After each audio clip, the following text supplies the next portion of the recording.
Sekarang kita akan masuk ke sesi Q&A. Satu persatu akan saya bacakan pertanyaannya. Minum dulu, nggak apa-apa, Kak, minum dulu. Gimana? Kakak-kakak semua? Bagus?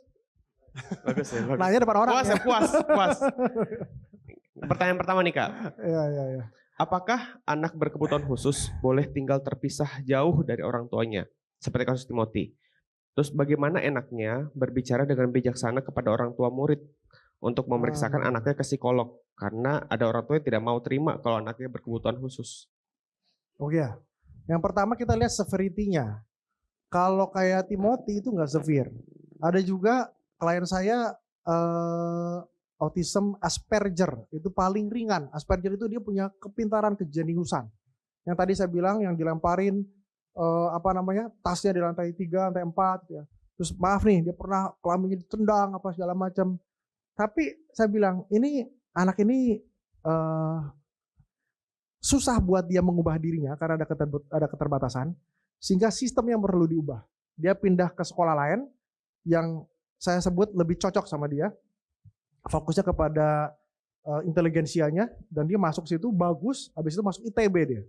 Saya bilang sama orang tuanya, ini anak ini sekarang bergumul, it's okay, ke depan bakal bergumul, kamu juga siapin diri, kamu bakal bergumul. Tapi di depan dia akan fit in.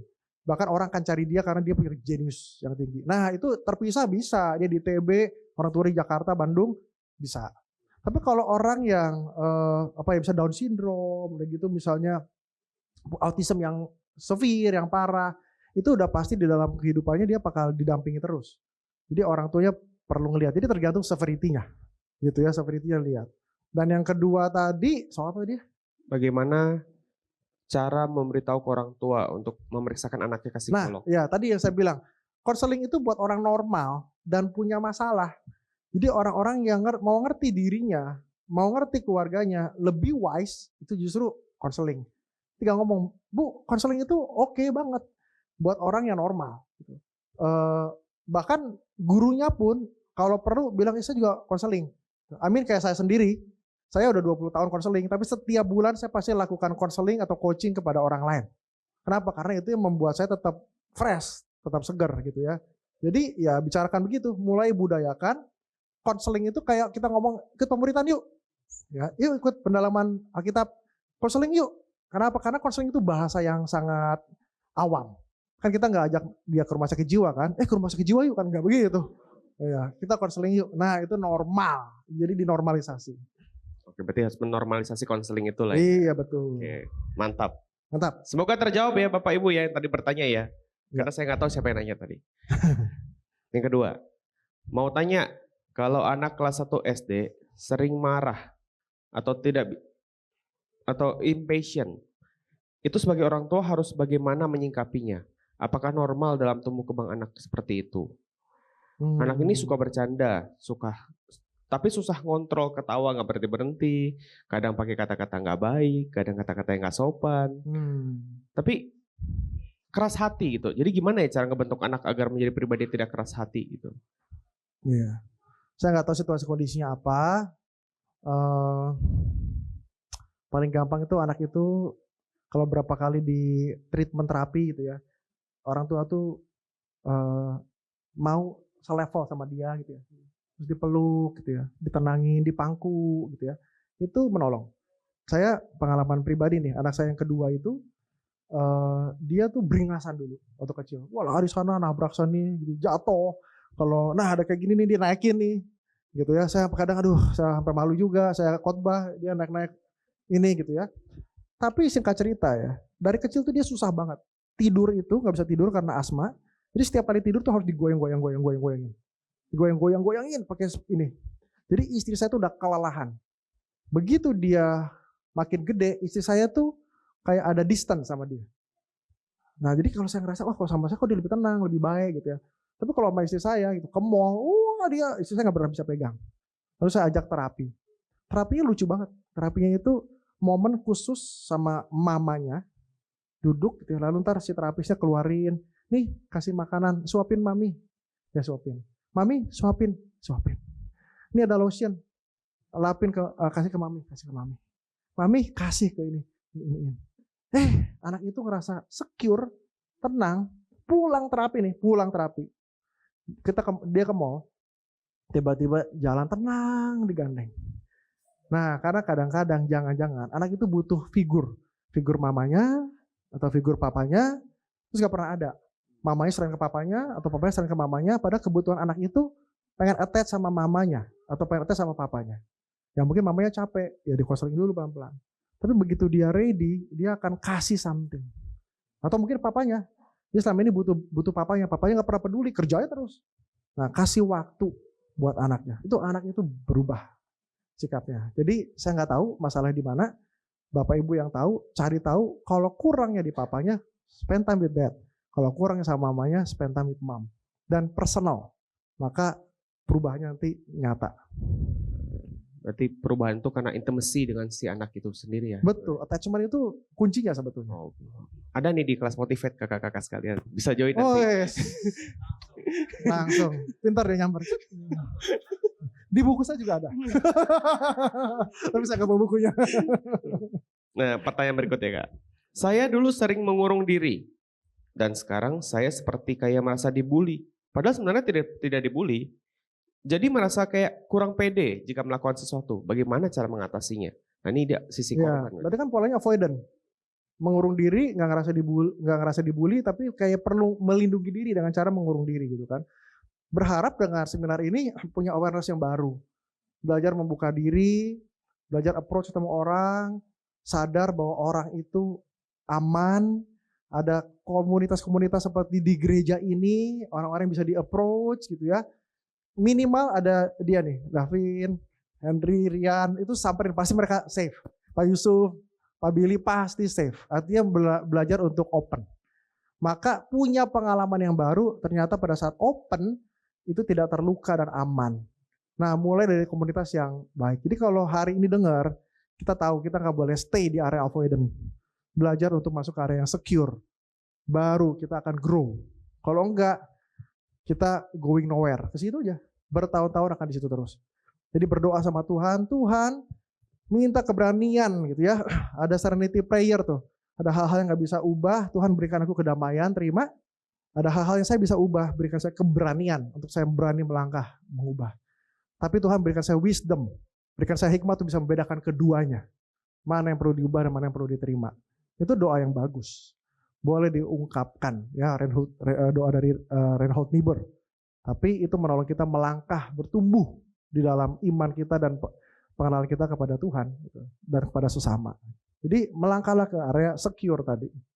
I see. Semoga terjawab Bapak Ibu ya. Ya semoga. Atau siapa? Enggak tahu saya. Bukan saya pasti. Bukan saya. Nah berikutnya. Gimana kalau semua sudah terjadi? Anak sudah terbentuk. Gimana caranya mengasuh sekarang? Oke. Usia anak sekarang 11 dan 13. Semua laki-laki. Si kakak sering membuli adiknya. Si adik insecure. Mereka tidak punya ibu sejak usia 5 dan 8. Emosi adik kadang meledak-meledak, sering ada problem di sekolah dan teman main di rumah. Nanti gimana tuh Kak? Dia udah terlanjur nih. Oke, 11-13 belum terlambat. Belum terlambat. Kita tetap bisa melakukan perubahan-perubahan. Saya kemarin datang klien, anaknya umur 37. Yang tadi yang saya bilang papanya selalu marah-marah, mamanya selalu diem. Saya bilang switch. Sekarang kalau mau ngelarang, jangan papanya, mamanya ngomong, ini gak boleh apa segala macam. Terus kalau anaknya ribut, papanya samperin. Ngomong pelan-pelan, it's okay. Udah gak apa-apa, tenang. Karena selama ini, setiap kali papanya ngomong, selalu marah. Dan saya bilang ke papanya, Pak percaya deh Pak, begitu Bapak datang pelan-pelan nyamperin mau ngomong, dia akan menolak. Kenapa? Karena tipikalnya yang disorganized. Jadi fearful. Dia gak tahu papanya nyamperin mau pukul atau mau baik. Nah, papanya bilang, saya dulu otoriter, sekarang saya biarinin aja. Bilang, oh salah, artinya ya saya nggak bilang begitu sih. Maksudnya dari otoriter lalu menuju kepada diamin aja itu sama neglect. Dari keras jadi neglect, nyebrangnya kejauhan.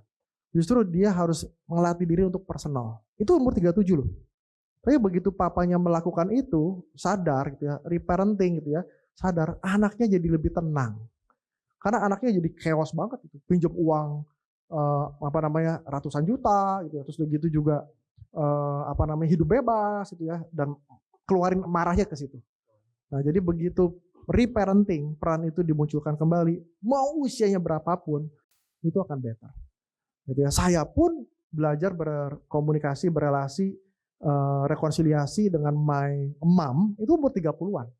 Jadi sekarang my mom my best friend. Kalau diskusi apa, best friend. Kayak kemarin saya mau kesini, dia doain karena dia tahu saya lagi capek-capeknya. Saya pulang dari Purwokerto, pelayanan ini, besok hari Minggu pelayanan, Senin konseling, Selasa saya ke Semarang. Dan kemarin udah berkali-kali begitu. Kedepannya masih sama begitu. Tanggal 28 ke Purwokerto lagi. Dan dia tahu saya capek. Dia bilang, aduh saya capek. Saya perlu kuasa Tuhan untuk mempersiapkan segala sesuatu. Nah, dan saya bilang saya tahu mempersiapkan ini perlu yang saya berdoa sama Tuhan supaya buat jemaatnya apa. Nah itu siapa yang doain? My mom. My mom datang spesial ke rumah saya malam-malam doain. Dulu, mama saya ngomong A, saya lakukan B. Mama saya ngomong B, saya lakukan A. So reparenting itu bisa terjadi umur berapapun. Yang penting ada awareness, kesadaran, kemauan, dan Tuhan tuh kasih kekuatan sama kita. Jangan lupakan itu gitu loh. Karena itu diperkenan Tuhan. Tuhan mau kita hidup damai dengan semua orang. Jadi itu diupayakan. Gitu ya. Ya. Oke, berarti 11.13 nggak terlambat ya Bapak Ibu ya. Kalau bingung gimana caranya, ikut kelas Motivate lagi.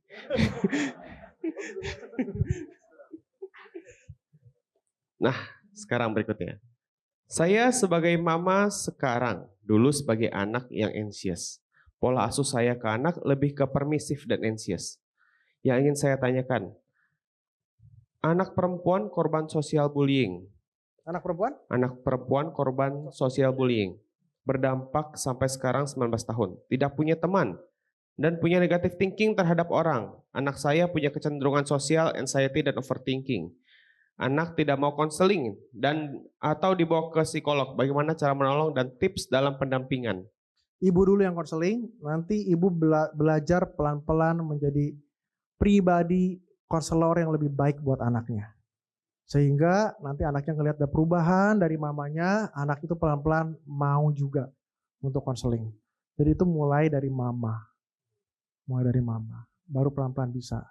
Dan ibu perlu kekuatan begitu rupa. Aku rasa ibu juga banyak menanggung area-area yang berat juga. Dan selama ini bertahan. Pull yourself together. Padahal ada area-area emosi-emosi yang perlu divalidasi, ada area-area yang selama ini mungkin luka. Nah itu diberesin dulu. Baru kita bisa mengalirkan air yang jernih gitu ya kepada anak kita. Kita juga perlu dijernihin dulu gitu ya. Jadi ibu perlu konseling. Definitely. Ibunya konseling duluan berarti ya Bapak Ibu sekalian. Berikutnya. Masih ada nih. Nah, yang tangga tadi Kak, stage of psychosocial development. Ya. Kenapa itu? Nah, pertanyaannya, kalau saat ini berada dalam kondisi yang negatif, let's say mistrust sampai dengan despair, bagaimana cara untuk keluar dari kondisi tersebut? Apakah ada cara yang konkret untuk mengatasi hal tersebut? Bisa, karena tadi ya, kita paham, salah satu kuncinya itu kita tahu dulu. Tahu ya, kalau kita lihat taksonomi Bloom, orang itu bisa ada perubahan. Dia dari tahu, dia mengerti, dia paham, lalu dia pelan-pelan lakukan aplikasi, lalu dia bisa melakukan satu tesis tertentu, baru dia nanti ada melakukan satu perubahan. Jadi ada tahapannya. Dan artinya kalau pada saat orang itu udah tahu saya ada problem di area ini, gimana kita tuh mau aware dan memproses diri kita. Oh tahu nih, saya ternyata jadi pribadi yang inferior. Iya, dan inferior tuh nggak baik. Tapi lihat diri kita, ngaca. Sekarang siapa diri kita? Michael bukan lagi anak umur 13. Bukan lagi anak umur 15. Bukan lagi anak umur 25. Michael umurnya di atas 45, umur 46. Artinya saya bisa melakukan satu hal yang berbeda gak sih? Bisa. Bisa gak saya punya kekuatan yang tadinya saya cuma ekspektasi dari orang tua waktu pada remaja, sekarang saya bisa ngelakuin sendiri, bisa gak? Bisa sebetulnya. Jadi belajar ngaca dengan image yang benar, bahwa Tuhan tuh kasih kemampuan kepada kita juga. Anak remaja susah mengubah diri, tapi pemuda, dewasa itu diberikan special gift sama Tuhan untuk kita bisa mengubah diri kita. Itu ibaratnya kayak gajah waktu kecil lahir diikat pakai tali tambang warna biru, taruh di patok bambu, terus dia mencoba setengah mati dia nggak bisa gerak, akhirnya dia diam, dia nyerah. Begitu dia gede, tubuhnya besar, punya gading gede banget, diikat sama sama rantai besi pun dia bisa jebolin. Bener nggak? Bener, bisa jebolin. Gajah tuh segitu kuat. Tapi kalau gajah yang trauma, berpikir dia gajah kecil, meskipun badannya gede, gadingnya besar, diikat sama tali tambang warna biru, ditancepin ke tanah. Dia ngapain? Dari kecil gue coba nggak bisa, ya udah diem aja. Nah, perlu apa? Perlu bangun, perlu sadar, aku gajah udah gede, ngaca. Gimana Tuhan desain kita? Terus lari, jalan, jeger, maka jebol. Nah, awareness dan keberanian itu yang kita perlu punya keberanian, punya kesadaran dan keberanian. Ya itu akan terjadi. Gitu. Jadi lihat kita umur berapa sekarang, punya kemampuan apa, kelebihan kita apa. Kalau masih bingung, ikut coaching. Saya gini, saya pengen ke depan, mesti gimana? Saya pengen punya goal, gimana caranya? Maka itu menolong kita grow, bertumbuh. Dan kita detach dari masa lalu yang udah gak ada artinya. Kalau orang sekarang udah gak ada tai-tainya, udah gak ada apa-apanya, tinggal jalan. Nah itu awareness itu penting makanya. Oke, yang penting aware bahwa dia harus berubah. Kak. Iya, pasti bisa. Betul. Oke, masih ada waktu kan kita ya? Masih aja nih. Masih ada waktu. Apa cara konkret dalam menetapkan clear expectation dalam konteks autoritatif? Apa cara konkret dalam menetapkan clear expectation dalam konteks autoritatif? Oke, saya nggak tahu anakmu umur berapa, tapi sebetulnya itu juga mempengaruhi. Anak yang masih kecil pasti kita lebih otoriter, karena anak itu nggak ngerti. Jadi nggak semua otoritatif itu paling bagus. Anak makin besar remaja kita otoritatif. Kenapa? Karena kita akan mendepankan diskusi, ini boleh kamu lakukan, ini nggak boleh. Gitu ya. Jangan tarik-tarik lagi anak, dari ranjang apa segala macam, udah remaja, enggak. Tapi atur, gitu ya. Kamu nggak lakukan ini, kamu main ini, ya udah. Ya peran remaja lah, lebih kecil harusnya. Papa akan lakukan ini, ambil gadgetnya atau apa. Tapi tegas, nggak usah dengar kekerasan. Itu bisa. Nanti anak itu makin gede, pasti kita lebih permisif. Gitu kan? Kenapa ya? Karena misalnya seumur saya, ngapain orang tua saya ngatur-ngatur saya? Gitu kan, saya bisa ngatur sendiri dan saya pasti nggak suka diatur. Tapi usia saya udah mencukupi, gitu kan. Jadi usia berapa? Gitu. Ini usia berapa? Jadi otoriter tuh nggak selalu jelek, gitu ya. Justru sesuai usianya. Gitu. Jadi kalau mau menetapin batas, kita lihat usianya berapa, lalu di area mana, secara konkret juga, gitu. Di area apa? Area pacarannya, area gadgetnya, area makan sayurnya, area olahraga, area apa yang mau dipraktis gitu ya. Ini yang nanya juga perlu konkret gitu. Mesti konkret baru bisa lebih jelas. Ya, tapi prinsipnya kira-kira begitu. Ya. Oke. Itu nggak boleh dibalik tuh kayak. Kan kadang ada yang permisif dulu baru otoritatif di akhir. Ya nggak bisa dong. Nggak boleh. Nah ya kayak bule itu kan dibiarin permisif. Anak itu jadi anak, biarin. Dia ngerasa hari ini dia perempuan, ya udah perempuan. Besok dia ngerasa laki, ya laki. Besok dia ngerasa kambing, ya kambing gitu ya. Tapi ya, tolol itu. Sorry, maaf bahasa. Tapi buat saya itu kebodohan. Gitu, karena bukan begitu. Growing Kids God's Way bukan begitu gitu ya. Ini bukan judul buku sih. Tapi memang caranya ada periode-periode tertentu kapan kita ngebentuk anak. Gitu ya. Dan boleh anak itu dikasih pecut, boleh sesuai dengan usianya. Anak saya SMP nggak pernah saya pukul pakai ikat pinggang gitu ya, enggak. Tapi untuk kecil pernah nggak? Pernah memberikan ketegasan tertentu dan saya yang memilih, saya ngelakuin. Saya bilang nggak apa-apa, anak saya sakit hati sama saya, nggak apa-apa, jangan sama Mia. Kenapa? Karena saya tahu saya sayang sama dia, saya yang maju, saya memberikan disiplin, saya berikan arahan, that's my part, peranku. Jadi anak itu ya oke, gitu ya. Jadi tergantung, tadi pertanyaan tadi itu tergantung usia berapa, gitu. Kita mengenal diri kita seperti apa, lalu konteksnya apa. Oke. Berikutnya. Apakah orang ekstrovert dan temperamen karena akibat dibully? Nggak ada hubungan. Tapi ada juga orang introvert baperan. Apakah karena dibully juga? Orang introvert apa? Baperan. Enggak ada hubungan. Enggak ada hubungan ya? Karena dibully jadi ekstrovert, dibully jadi enggak ada. Ekstrovert, introvert itu bagian dari kepribadian kita. Kalau orang ekstrovert pada saat dia capek, lelah, dia butuh orang lain, dia energinya. Kalau introvert, dia perlu waktu sendiri, menyendiri, tapi bukan berarti dia baper atau dia lagi depresi. Dia perlu istirahat. Jadi nggak ada hubungannya. Kita memang lagi bahas tentang bullying, tapi nggak semua jadi dibahas. Wah, ekstrovert bully nih, pembuli. Wah, introvert dibully nih. Gitu ya. Nggak begitu ya rumusnya ya Bapak Ibu ya. Jadi itu nggak ada hubungannya. Nggak ada hubungannya. Oke. Dua lagi Kak. Kenapa ada orang nggak dibully, cuman cepat baper? Oke. Padahal hanya menasihati niatnya. Tapi dia baper banget apakah karena memang orang tuanya begitu atau memang dianya yang begitu kayak gitu sih Kak. Mungkin dia butuh kasih sayang, mungkin dia menstruasi, mungkin dia memang ya nggak tahu, mungkin memang ada something di yang lalu dia ngerasa diri dia lacking gitu ya. Lalu dia jadi lebih baper gitu. Ya ini pertanyaan abstrak gitu ya, kita nggak tahu karena bisa aja baper itu satu situasi kondisi situasional, hormonal, atau berdasarkan pola asuh, atau berdasarkan lingkungan gitu ya.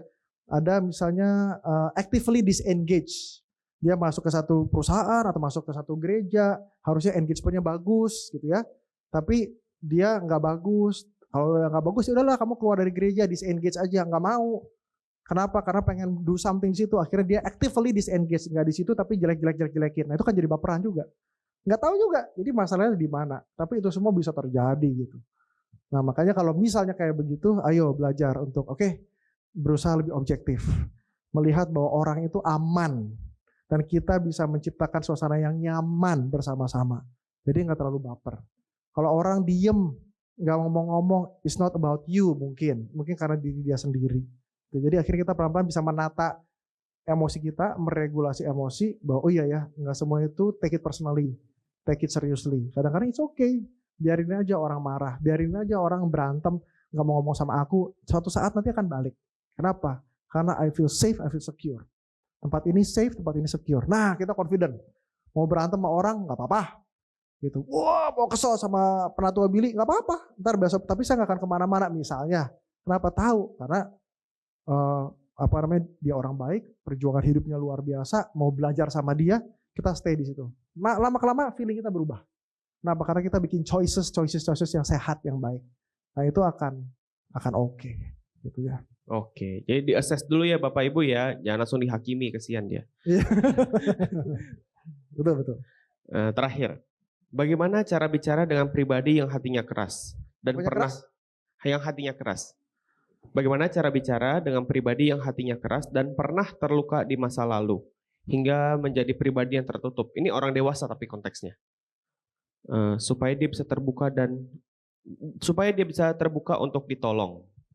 Hati-hati loh, itu labeling. Dan itu membuat kita rugi. Karena gak selalu dan gak selamanya hati orang itu keras. Tapi kalau kita punya belief system, internal working model, ini orang hatinya keras. Orang hatinya keras, kita yang setengah mati sebetulnya. Gak ada begitu. Orang itu bisa disentuh, dipeluk, dirangkul dengan momen-momen tertentu, bisa dibangun relasi itu dibangun. Relasi itu gak tiba-tiba ada. Dan orang itu harus jadi orang kayak begitu. Enggak, kita gereja, kita akan kedatang orang yang broken, orang yang hatinya keras, kita akan ketemu orang yang dianggap orang luar aneh gitu, yang mungkin pemikirannya gak masuk, tapi gereja begitu. Harus ciptain suasana yang secure, termasuk kepada diri kita sendiri saat menghadapi orang lain, kita yang secure. Kalau kita bilang sama orang itu, wah ini orang hatinya keras, gimana cara ngomongnya? Mau ngapain? Mau jadi penolong dia? Mau jadi savior syndrome? Kita nggak akan pernah bisa gitu loh. Kenapa? Udah tahu hatinya keras, ya udah, kamu juga ngelihatnya hatinya keras, jangan dekat-dekat dia, udah, mendingan begitu. Tapi kalau kita ngelihat enggak, hati orang bisa berubah, aku nggak mau jadi savior syndrome, jadi teman aja. Teman jalan bareng yuk, jalan bareng. Dia mau nggak apa-apa, dia nggak mau nggak apa-apa. Saya bilang, aku anggap kamu best friend, tapi kamu nggak harus anggap aku best friend. It's okay. I will treat you differently, kamu nggak treat me sama it's okay. Itu secure banget orang itu. Dan dia akan santai gitu ya. Ya wah baik ntar sama Davin gak baik balik, santai aja. Kenapa? Karena it's my choice untuk mengasihi dia gak harus mengasihi aku. Nah itu bergereja itu begitu. Itu memunculkan secure attachment kepada diri sendiri, kepada orang lain, dan kepada relasi itu sendiri. 3 tadi. Ya diri sendiri, orang lain, dan relasi. Itu internal working model. Nah kalau yang tadi internal working modelnya, dia udah ngeliat orang, hatinya keras, susah. Perbaiki dulu internal working modelnya kita ya. Oke, sudah habis Kak pertanyaannya? Sip. Boleh. Ya. Terima kasih Bapak Ibu buat semangatnya dari pagi sampai sekarang, juga kesempatan yang diberikan. Semoga ini semua jadi berkat buat kita semua ya. Tuhan memberkati. Oke, terima kasih Kak Michael. Silakan.